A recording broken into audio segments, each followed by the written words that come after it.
Today we celebrate the feast of Corpus Christi, the body and blood of Christ. And the gospel that is given to us for our reflection is the Last Supper. And it says, "While they were eating, he took bread, said the blessing, broke it, and gave it to them, saying, 'Take it, this is my body.' Then he took the cup, gave thanks, and said, 'This is my blood of the covenant.'" We can hear these words so frequently, and indeed, I hear them every day, that they can become somewhat tame, domesticated, and we can forget the great mystery that they signify. First, these words signify a dramatic change in the Passover ritual meal that Jesus was celebrating. Gathered with his disciples in the upper room, Jesus was not simply eating a dinner with them, but rather performing a liturgical rite. It was less of Christmas dinner and more like Christmas midnight mass. The Passover was a ritual meal that involved sacrificing a lamb at the temple, bringing it to your home, and after saying prescribed prayers and hymns, eating that lamb together with unleavened bread, wine, and bitter herbs. This sacrificial rite was a memorial of the Exodus and the covenant that God had made with Israel, that they would be his people and he would be their God. By participating in the Passover, a faithful Jew showed his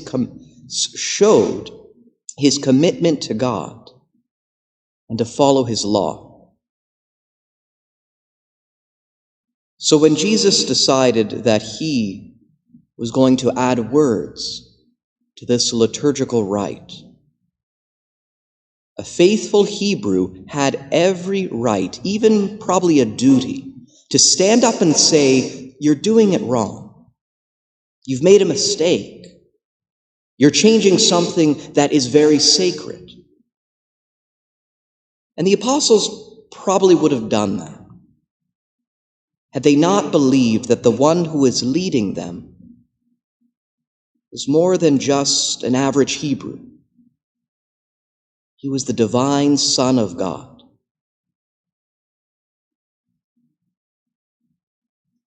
Jesus altered the words of a 1,500-year-old Passover ritual. And the words he added were about his body and blood. And this is the second aspect that can sometimes become tame after hearing it over and over again. Jesus said, "This is my body. This is my blood." And when he said it, he literally meant it. Early in his ministry, Jesus was standing before a large crowd in Capernaum. It was beside the Sea of Galilee. They had seen his miracles and now were eager to hear more of what he had to say. Jesus looked up and said to them, "Unless you eat the flesh of the Son of Man and drink his blood, you have no life in you." It was then that he made a promise. One day he was going to feed us with his flesh and blood. And it was at the Last Supper that he fulfilled that promise. Let's not try to tame it by saying the Eucharist is just a symbol. It's not. Jesus promised the people in Capernaum his flesh and blood. He declared the bread and wine to be his flesh and blood at the Last Supper. We must take Jesus at his word and believe that what he has given us in the Eucharist is truly what he says it is. It is his body and blood.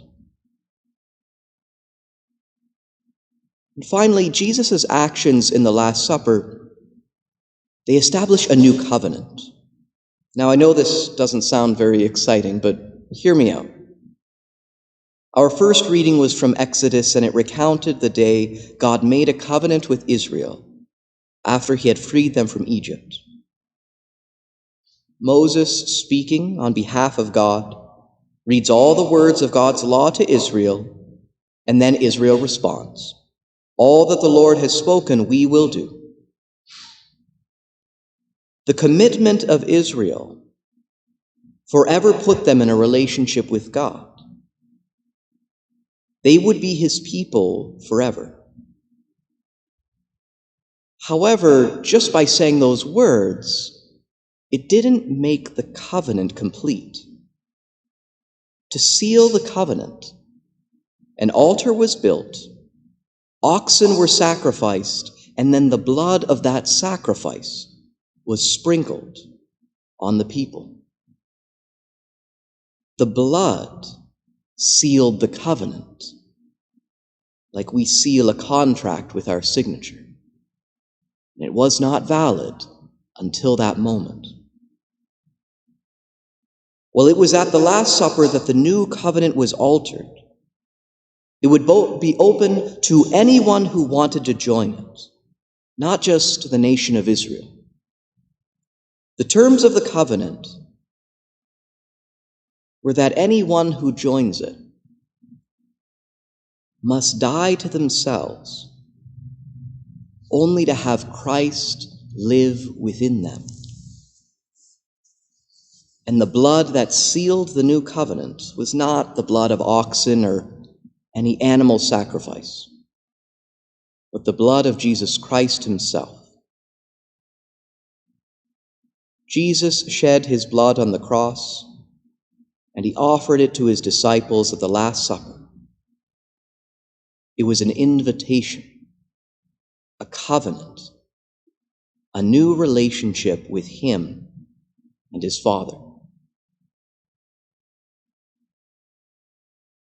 When we come to Mass, and I do pray that we will be able to return soon, we are present at the same sacrifice of Christ on the cross, and the blood of Christ is offered to us in the Eucharist. Do you realize that every communion is an invitation to enter into a covenant with God, to die to yourself so that Christ might live within you? That is what's on offer. And so I invite you, even though you will not receive the Eucharist at this Mass, receive Christ spiritually into your hearts, but first you must empty your hearts of all worldly thoughts, all ambitions that you had, about the things that you wanted to do with your life, so that you might receive Christ fruitfully, and your life might begin anew, not as your own, but as Christ living within you. For when we receive the Eucharist, we receive Christ himself.